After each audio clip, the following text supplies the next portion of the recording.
शेर और खरगोश की लड़ाई की कहानी बहुत पुरानी बात है। एक जंगल में खूंखार शेर राज किया करता है।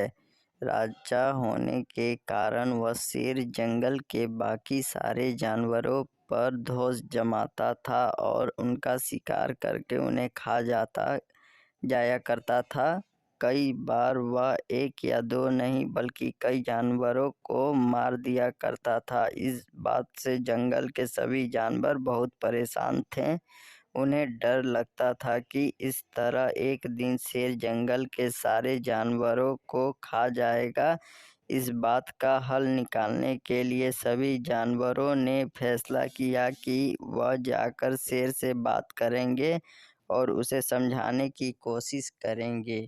इस फैसले के बाद हिम्मत करके दूसरे दिन सभी जानवर शेर के पास गए। शेर अपनी गुफा में आराम कर रहा था। उन सभी के आने के कारण उसकी नींद खुल गई। उन सभी को एक साथ देखकर शेर गुस्से से बोला, तुम सभी एक साथ यहाँ क्या कर रहे हो? मैंने कोई दावत रखी है क्या?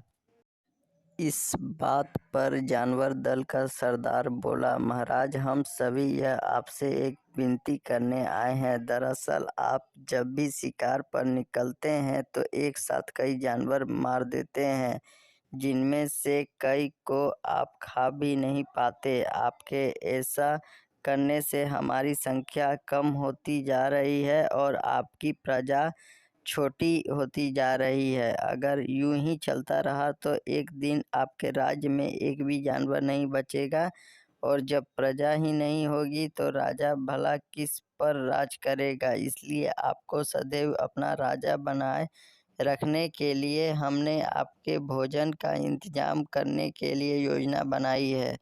हमारा सुझाव यह है कि आप शिकार पर ना निकला करें, बल्कि हम खुद रोज एक जानवर आपकी गुफा में भेज दिया करेंगे। इस तरह रोज आपका भोजन भी हो जाएगा, आपको मेहनत भी नहीं करनी पड़ेगी और आपकी प्रजा को भी राहत रहेगी। शेर को जानवरों की योजना सही लगी और उसने कहा, ठीक है, मुझे तुम्हारा सुझाव मंजूर है, लेकिन एक बात का ध्यान रखना, अगर किसी दिन मेरा भोजन आने में देर हुई या भोजन कम आया तो मैं जितने चाहूँ उतने जानवरों को मार डालूंगा।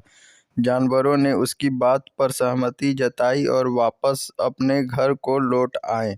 उस दिन के बाद से हर रोज एक जानवर शेर की गुफा में पहुंच जाता और शेर उसे मारकर अपना भोजन बना लेता। यूं ही चलते चलते एक दिन खरगोश की बारी आई। वह बहुत छोटा था लेकिन चतुर भी था। उसने सोचा कि रोज शेर के हाथों एक जानवर मारा जाता है, यह तो गलत है। इस परेशानी का समाधान करने के लिए कोई चाल चलनी पड़ेगी। तभी उसके दिमाग में एक आइडिया आया। वह धीरे धीरे घूमते फिरते शेर की गुफा तक पहुंचा। वहां पहुंचकर उसने देखा कि शेर गुस्से से आग बबूला हो रखा है। शेर ने जैसे ही खरगोश को देखा उसका गुस्सा बढ़ गया और वह दहाड़ कर बोला, तुम जरा सा से खरगोश मेरा पेट भरने आए हो और ऊपर से इतनी देरी से आए हो। पता है मुझे कितनी ज़ोर से भूख लगी है? कहाँ मर गए थे और तुमसे मेरा पेट कैसे भरेगा? शेर को तिलमिलाए हुए देख खरगोश बोला, महाराज, मैं आपकी सेवा में अकेला नहीं आ रहा था, बल्कि मेरे साथ मेरे 5 साथी और भी थे। लेकिन मगर महाराज, रास्ते में हमें एक और शेर मिल गया जो हमें खाने की जिद करने लगा। वह मेरे साथियों को मार खा गया। मैं किसी तरह अपनी जान बचाकर यहाँ आया हूँ। यह सुनकर शेर और ज़्यादा गुस्सा हो गया। वह बोला, एक और शेर? कौन है वह और मेरे जंगल में क्या कर रहा है? खरगोश ने कहा, महाराज, वह बहुत बड़ा शेर है और जब मैंने उससे कहा कि तुम हमारे महाराज का भोजन खा रहे हो तो वह बोला, आज से मैं तुम्हारा महाराज हूँ और मेरे अलावा इस जंगल में कोई और शेर नहीं रह सकता। मैं सबको मार डालूंगा। फिर आपको लड़ाई के लिए ललकारने के लिए उसने मुझे यहाँ भेज दिया। अच्छा, ऐसी बात है तो मैं भी तो देखूं कि यह कौन शेर है तो जो मेरे जंगल में आकर मुझे ही ललकार रहा है। ले चलो मुझे उसके पास, शेर ने गरज कर बोला और खरगोश के साथ चल दिया। खरगोश उसे जंगल के बीच मौजूद एक कुएं के पास ले गया और बोला, महाराज, वह इस गड्ढे के नीचे गुफा में रहता है, आपको आता देख शायद वह अंदर घुस गया। दूसरे शेर को देखने के लिए जैसे ही शेर ने कुएं में झांका तो उसे अपनी परछाई दिखी और उसने समझा कि वह दूसरा शेर है।